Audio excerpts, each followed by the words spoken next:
Hello दोस्तों, आशा करता हूं आप लोग स्वस्थ और मस्त होंगे। दोस्तों, आरबीआई ने बहुत बड़ा अपडेट दे दिया है। भारतीय मार्केट के लिए क्या क्या फायदा होगा सबको जानेंगे। और दोस्तों, डोनाल्ड ट्रंप अब लगातार गुस्साया जा रहा है, भारत पे प्रेशर कम नहीं कर पा रहा है, तो उसने अतिरिक्त भारत पे 25% का टैक्स और लगा दिया। यानी पहले का 25%, अब ये 25, यानी कुल 50% टैक्स लगा दिया। तो दोस्तों, डोनाल्ड ट्रंप को सुधारने के लिए भारत के प्रधानमंत्री मोदी जी 6 साल बाद एससीओ की मीटिंग के लिए चीन में जा रहे हैं।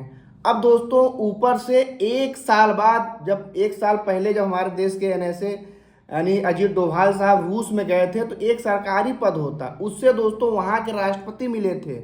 यानी एनएसए से रूस के राष्ट्रपति मिले थे और फिर वो रूस जा रहे हैं। दोस्तों, अमेरिका को बिल्कुल भारत ताबड़तोड़ जवाब दे रहा है कि तुम हमको 50% नहीं 500% टैरिफ लगा दो। जिस प्रकार चाइना वो अमेरिका खूब चीन पे टैक्स लगा बाद में सब हटा दिया, क्योंकि वहाँ के जो लोग जो टोपी पहन के और जो टी शर्ट पहन के बायकाट कर रहे थे चीन की ना, वो टोपी और टी शर्ट जो भी था वो सब चाइना ने बनाया था। ये बात उनको समझ में आ गया। अब जैसे जैसे ये लोग भारत पे प्रेशर बढ़ा रहे हैं, इससे कुछ नहीं होगा, अमेरिका में बहुत ज़्यादा महंगाई बढ़ जाएगी। क्योंकि दोस्तों, हमने कल की ही वीडियो में बताया था कि भारत में इस समय पूरी दुनिया का सबसे सस्ता मैन्युफैक्चरिंग हब बन रहा है। अभी तक दोस्तों भारत में लेबर तो थी, लेकिन वो स्किल्ड लेबर नहीं थे, यानी स्किल्ड लोग नहीं थे। दोस्तों, भारत ने लगातार इसको सुधारा। अब चाइना और वियतनाम को भी भारत ने पीछे छोड़ दिया और भारत ने पूरी दुनिया की सबसे ज़्यादा स्किल लेबर बन गई भारत में। यानी हमारे यहाँ दुनिया की कंपनियां आएंगी अब यहाँ पे अपना बिजनेस करने के लिए। क्यों? डोनाल्ड ट्रंप ने एलन यानी जो वहाँ के एप्पल कंपनी के मालिक, कितनी बार उनको टोका कि तुम भारत में आईफोन मत बनाओ, लेकिन वो बना तो इंडिया में रहा है। इस समय अमेरिका में ज़्यादातर जो हर तीसरा फ़ोन अमेरिका में जो व्यक्ति इस्तेमाल कर रहा है आईफोन, वो इंडिया में ही बना हुआ। ये तो शुरुआत है।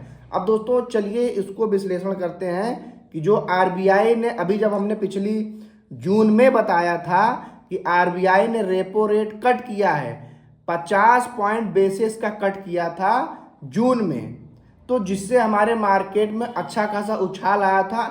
और फिर दोस्तों, आरबीआई ने अपडेट दे दिया है कि उसमें कोई चेंज नहीं करेंगे, रेपो रेट 5.5 ही रहेगा। इससे क्या क्या फायदा होने वाला है, चलिए इसको जानते हैं। तो दोस्तों, अगर आप लोग म्यूचुअल फंड में इन्वेस्टमेंट कर रहे हैं तो बिल्कुल इन्वेस्टमेंट करिए, अपने देश के अपने मार्केट पे भरोसा रखिए, निश्चित ही आपको सबसे ज़्यादा रिटर्न मिलेगा। और म्यूचुअल फंड में अगर आप आए ही हैं तो 10 से 15 साल का सपना लेकर के आइए, कोई 1-2 साल के लिए म्यूचुअल फंड नहीं है। अब देखिए दोस्तों, मैं और हमसे जुड़े लोग बहुत ज़्यादा मेहनत करते हैं आपको वीडियो प्रोवाइड करने के लिए। तो दोस्तों, आपसे हमें कुछ नहीं चाहिए, यूट्यूब पे सब कुछ फ्री है, बस यार आपका सपोर्ट चाहिए। आप वीडियो को लाइक कर दिया कीजिए। यहाँ तक तो मैं बोल रहा हूँ, आपके मन में जो भी प्रश्न आए, आपकी उम्र कितनी है और कितने साल से इन्वेस्टमेंट करें, आप क्या करते हैं, आपको क्या पूछना है, सब कुछ आप कमेंट में बता दीजिए। आपकी जो भी समस्या है वहाँ पे हम लोग उसको सॉर्ट आउट करेंगे। नहीं तो आपकी अगर कोई बात अच्छी लगी उसको वीडियो में भी बताने का प्रयास करेंगे। तो पहली बार अगर चैनल पे आप लोग सब्सक्राइब कर लीजिए। और जो भाई बहन यार लंबे समय सपोर्ट कर रहे हैं उनके लिए तहे दिल से धन्यवाद।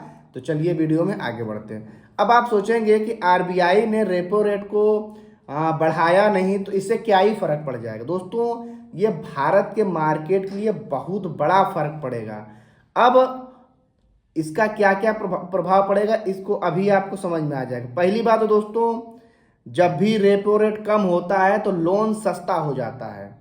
तो भाई जैसे मान लीजिए आपका कोई काम रुका हुआ है, फिर आप बैंक में जब लोन लेने गए तो आपको इंटरेस्ट रेट इतना महंगा लगा कि आपने लोन लेने का ही मन छोड़ दिया।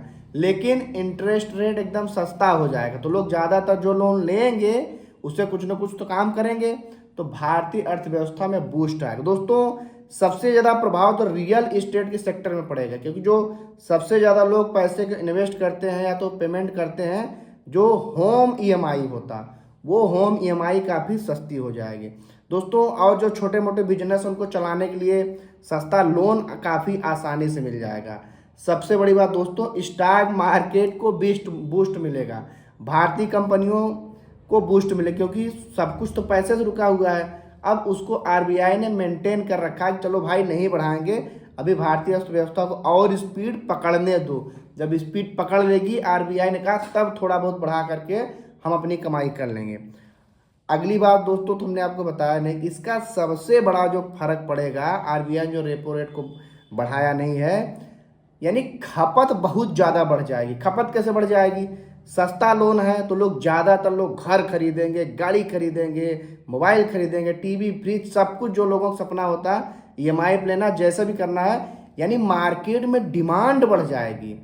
और इकोनॉमिक्स का सिंपल सा फार्मूला है, डिमांड इजकल टू सप्लाई। जब एक बंधु हमसे अभी कुछ दिन पहले कमेंट में पूछ रहे, सर जापान का तो मार्केट लगातार नीचे जा रहा, तो हमने उनको बताया था भैया जापान और कोरिया में लगातार जनसंख्या कम हो रही है, वहाँ पे सुविधाएं ज़्यादा है, लोग कम है, डिमांड कम है, तो कोई नई फैक्ट्री लगेगी, कोई नया रोड बनेगा, नया हाईवे की ज़रूरत है, किसी चीज़ की डिमांड है, किसी चीज़ की नहीं है। जब डिमांड ही नहीं है तो सप्लाई कैसे बढ़ेगी? तो जब भारत में ये जो रेपो रेट कम है, इससे इतनी ज़्यादा डिमांड बढ़ेगी कि बहुत ज़्यादा कंपनियों का उत्पादन बढ़ जाएगा, यानी मार्केट, भारतीय मार्केट बहुत तेज़ी से बूस्ट पकड़ेगा।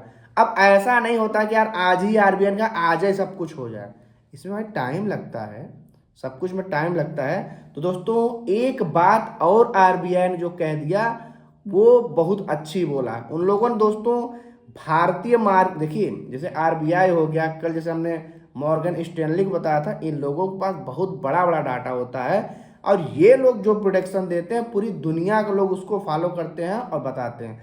तो दोस्तों साथ ही साथ आरबीआई ने, रिजर्व बैंक ऑफ इंडिया ने यह भी बता दिया भारतीय अर्थव्यवस्था की ग्रोथ को लेकर के, बताया है कि भारतीय अर्थव्यवस्था की जो ग्रोथ है 6.5% की रफ्तार से बढ़ेगी।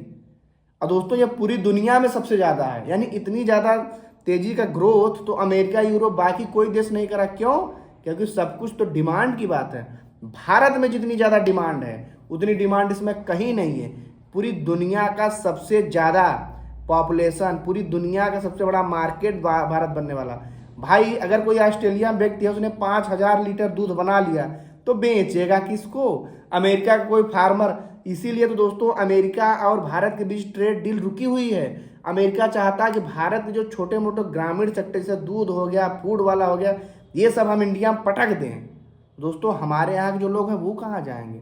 हम ऑलरेडी यहाँ के जो हमारे देश के फार्मर सेक्टर और डेयरी सेक्टर, बाकी छोटे छोटे मोटे सेक्टर की अभी भी जो ग्रोथ करना शुरू कर रहे हैं, वो तो आके अपना आइटम पटक देगा तो बाकी तो खत्म हो जाएगा, है ना। अभी भी हमारे देश में जैसे डेयरी सेक्टर के लोग हैं, दूध बनाते हैं, उनको बड़ी मुश्किल से फायदा होता है। अब तुम हजार हजार करोड़ करोड़ लीटर ला के वहाँ से यहाँ पटक दोगे ये वाले, तो यहाँ के लोग तो खत्म हो जाएंगे। अब भारत ये चाहता नहीं। तो दोस्तों डिमांड हमारे देश में है तो हमारे हिसाब से तुम अपनी दुकान चलाओगे। भारत ग्राहक है तो अपनी मनमानी नहीं कर सकता कोई। यहाँ पे आप आइए, यहाँ पे आप रोजगार दीजिए, यहाँ पे प्रोडक्शन करिए, तब आप, ऐसा नहीं बना बना माल ला के यहीं इंडिया में बेच दीजिए, तो बाकी हमारे यहाँ के लोग कहाँ जाएंगे। तो दोस्तों भारत के अर्थशास्त्री, भारत के विशेष बुद्धिजीवी इन सब चीज़ों के बारे में डिस्कस कर रहे हैं। अब अमेरिका का जो गर्मी है ना वो भारत ढीला कर देगा, क्योंकि अभी ये जो बाइडन जो भी भारत से रिश्ते बनाए थे वो डोनाल्ड ट्रंप पगला सब खराब कर दिया। अब भारत लगातार अब भारत चीन के समर्थन में जा रहा। अब भारत दोस्तों, चीन तो खुलकर के कह दिया कि भारतीय कंपनियां ला करके हमारे यहाँ मार्केट में अपना सामान बेचे, हम हर जगह एक्सेस दे रहे हैं, क्योंकि चीन को भी पता है कि सिर्फ भारत ही मेरा माल खरीदता रहेगा, हम भारत का कुछ नहीं खरीदेंगे तो भारत भी हम पे टैरिफ लगा देगा, जो कि चीन बिल्कुल नहीं चाहता। तो और व्यापारिक रिश्ते सुधरे, इसके लिए 6 साल बाद हमारे देश के प्रधानमंत्री मोदी जी चीन में जा रहे हैं एससीओ की मीटिंग के लिए। अब दोस्तों अब इधर भारत, रूस और इंडिया अगर तीनों आपस मिल गए तो अमेरिका और यूरोप की कोई औकात नहीं है। अब देखना खुद ही डोनाल्ड ट्रंप नरम पड़ जाएंगे, खुद ही। अब अजीत डोभाल गए हैं तो यहाँ जो जितने भी भारत से हो रहा है कारोबार, उसके बारे में अच्छे से बात करेंगे। तो दोस्तों भारत अब नया उभरता हुआ ताकत है, इस चीज़ को पूरी दुनिया के लोग समझ रहे हैं। मॉर्गन स्टैनली एक रिसर्च फर्म है, तो उसने लोगों का पैसा मैनेजमेंट करती, इन्वेस्टमेंट करवाती। जब उसी ने कह दिया कि भारत का मार्केट यही 6-7 महीने में 10% से ज़्यादा बढ़ जाएगा, तो आप लोग बिल्कुल कंफ्यूज ना होइए। आप अगर SIP कर रहे हैं तो लगातार SIP जारी रखिए, अपनी उम्र के हिसाब से अपनी रिस्क कैपेसिटी को मैनेज करते हुए SIP करिए। ऐसा नहीं कि 60 साल को सारा पैसा स्मॉल कैप में और अभी आप कमाने शुरू हुए सारा पैसा फ्लैक्सी कैप में हाइब्रिड में डाल दिया, डिप्ट में। नहीं भाई, मैंने कई बार बताया आपको, अपनी उम्र के हिसाब से और अपने पहली बात उम्र के हिसाब से म्यूचुअल फंड सटीक बैठता है।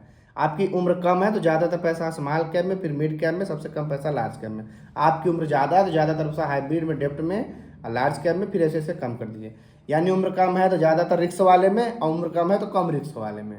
बिल्कुल ही आप 60 साल पार होगा तो लिक्विड फंड में, हाइब्रिड फंड में रखिए, डेप्ट फंड में रखिए, कुछ पैसा उसमें रख दीजिए स्मॉल कैप में।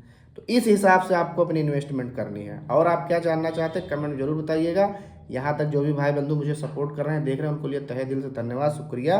तो चलिए मिलेंगे आपसे किसी अगली वीडियो में, तब तक के लिए जय।